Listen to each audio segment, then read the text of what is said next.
आज हम बच्चों सीखेंगे आप बहुत ही important question, equations of motion. ये आपने नाइन्थ में भी सीखी हैं, लेकिन अब थोड़ा 2 साल में आपको भूल भी गया होगा।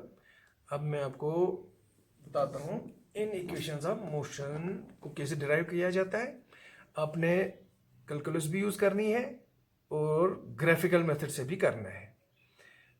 ये जो इक्वेशन ऑफ मोशन 3 मैंने यहाँ फिलहाल लिखी हैं, आपको इजीली समझ आएंगी ये, और इनमें हर टर्म का मतलब भी आपको मालूम होगा।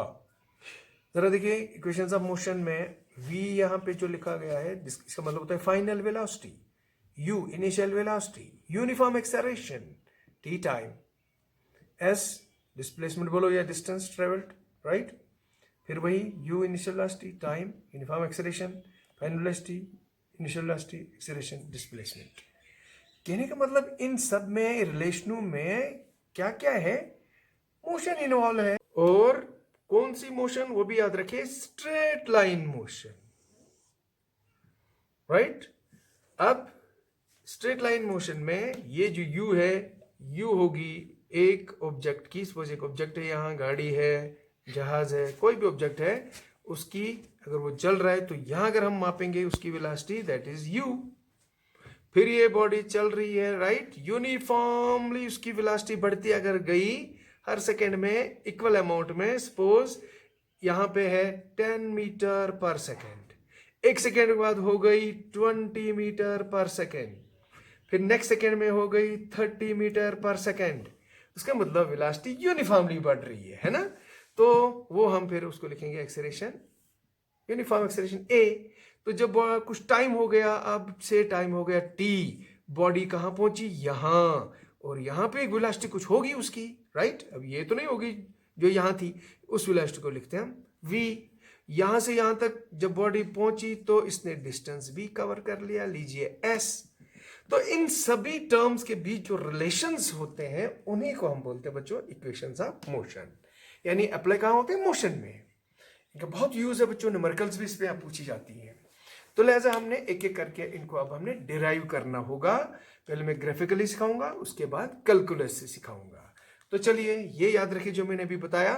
लीजिए एक बॉडी चल रही है, राइट, यूनिफॉर्म मोशन में है, यूनिफॉर्म एक्सेलरेशन से। तो यहाँ पे बॉडी है, तो उसकी हमने टाइमर ऑन किया, तो यहाँ पे वेलोसिटी मापी, वो यू आई इनिशियल वेलोसिटी कुछ है। फिर टाइम टी हो गया, बॉडी यहाँ पहुंची, तो वहां पे वेलोसिटी जो मापी हमने वो v हो गई, राइट। तो वेलोसिटी मैंने बोला अभी यूनिफॉर्मली बढ़ रही इसकी, तो होगी कांस्टेंट इसकी एक्सेलरेशन फिर, राइट। तो अगर हम ग्राफ प्लॉट करने जाएं तो इसी का जो मोशन है इसका ग्राफ बच्चों ये आएगा। ये मैं वेलोसिटी टाइम ग्राफ दिखा रहा हूं आपको, this is time and this is velocity.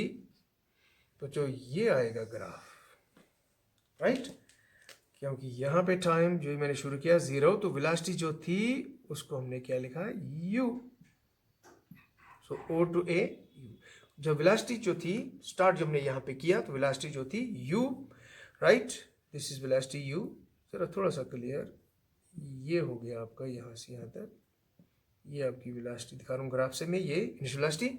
उसके बाद मेरी वेलोसिटी यूनिफॉर्म में बढ़ रही है टाइम के साथ साथ, per unit time velocity same बढ़ती जा रही है।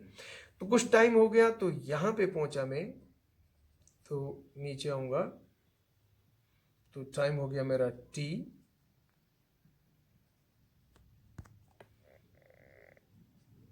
और उस समय मेरी वेलोसिटी है बच्चों, उसको लिखता हूँ v। ये तो जो मैंने ये दिखाया, ये ग्राफ बन गया उसका, this called velocity time graph. Okay, good. So अब मैं इसी ग्राफ से ये 3 इक्वेशन डिराइव करूंगा। अब जरा हम नाम देते हैं इसको, b, c और ये रहा d। तो बच्चों O to C कितना आया, t, right, O to A u। अब अगर मैं जरा ए परपेंडिकुलर ड्रॉप करूं तो क्या ये E अगर बोले हम, तो क्या CE भी हो गया u, यस u। C से लेके B तक कितना हो गया, जितना O से D उतना C से B, V हो गया। तो बोले ये BE कितना होगा, डेफिनेटली B to E होगा, V माइनस U। ओके, फिर समझ लीजिएगा जरा, O to A U, तो C to E भी हो गया U, O to D V, तो C to B भी हो गया V। ओके, जब आपका ECU है तो BE होगा V माइनस U, और AE या OC हो गया T। तो इस तरीके से बच्चों ये ग्राफ जो है वेलोसिटी टाइम ग्राफ बना, जो मैंने यहाँ दिखाया आपको। तो अब हम इसका सहारा लेके डिराइव करेंगे इन तीनों इक्वेशन को। तो सबसे पहले बच्चों चलिए एक चीज़ मैं और आपको याद दिलाऊं बच्चों, जो लास्ट टाइम हमने लास्ट लेक्चर पढ़ा था, तो मैंने आपको वेलोसिटी कैलकुलेट करके दी थी ग्राफ से। वो आई थी slope of displacement time graph. आप रिवाइंड कर सकते हैं या वो वीडियो खोल सकते हैं, आप देख सकते हैं। ये पढ़ा था मैंने कि एक डिस्प्लेसमेंट टाइम ग्राफ का जो स्लोप होता है वो वेलोसिटी के बराबर होता है।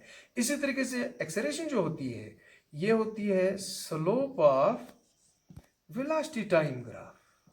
ये चीजें याद रखें आप। तो मैं ये यूज करूंगा, ये मेरा वेलोसिटी टाइम ग्राफ है, तो जिसका जो स्लोप होगा वो स्लोप देगा मुझे एक्सेलरेशन। तो मैं यही यूज करूंगा, तो इजिली डिराइव करूंगा फर्स्ट इक्वेशन को। तो चलिए शुरू करते हैं। वी नो एक्सेलरेशन होती है slope of VT graph.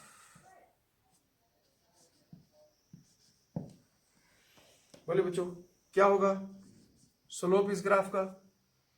Perpendicular by base, खड़ा बाय सोया। खड़ा कौन है? बी। परपेंडिकुलर को भी बोलते हैं खड़ा, और सोया कौन है? Base, A E. Right, good. So उसके बाद यहां से अब आप मुझे बताइए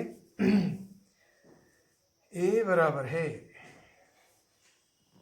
बीई, बीई को बीई रहने दो फिलहाल, ए ई की वैल्यू लगाओ, ए टू ई ओ टू सी के बराबर है यानी टी। ठीक, देयरफॉर बीई मेरा आ गया A T.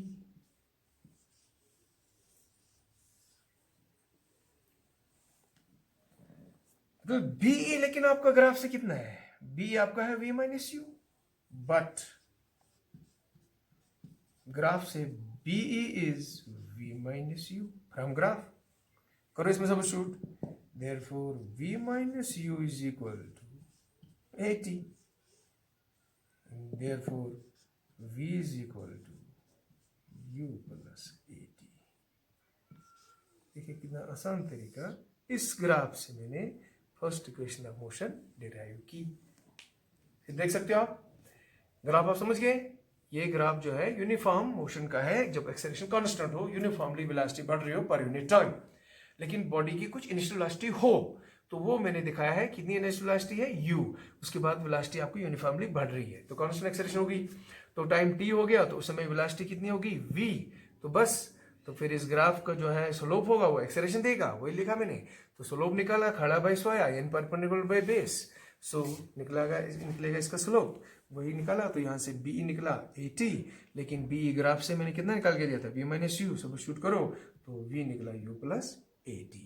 This is first equation of motion which we derive graphically. Okay बच्चों, डन।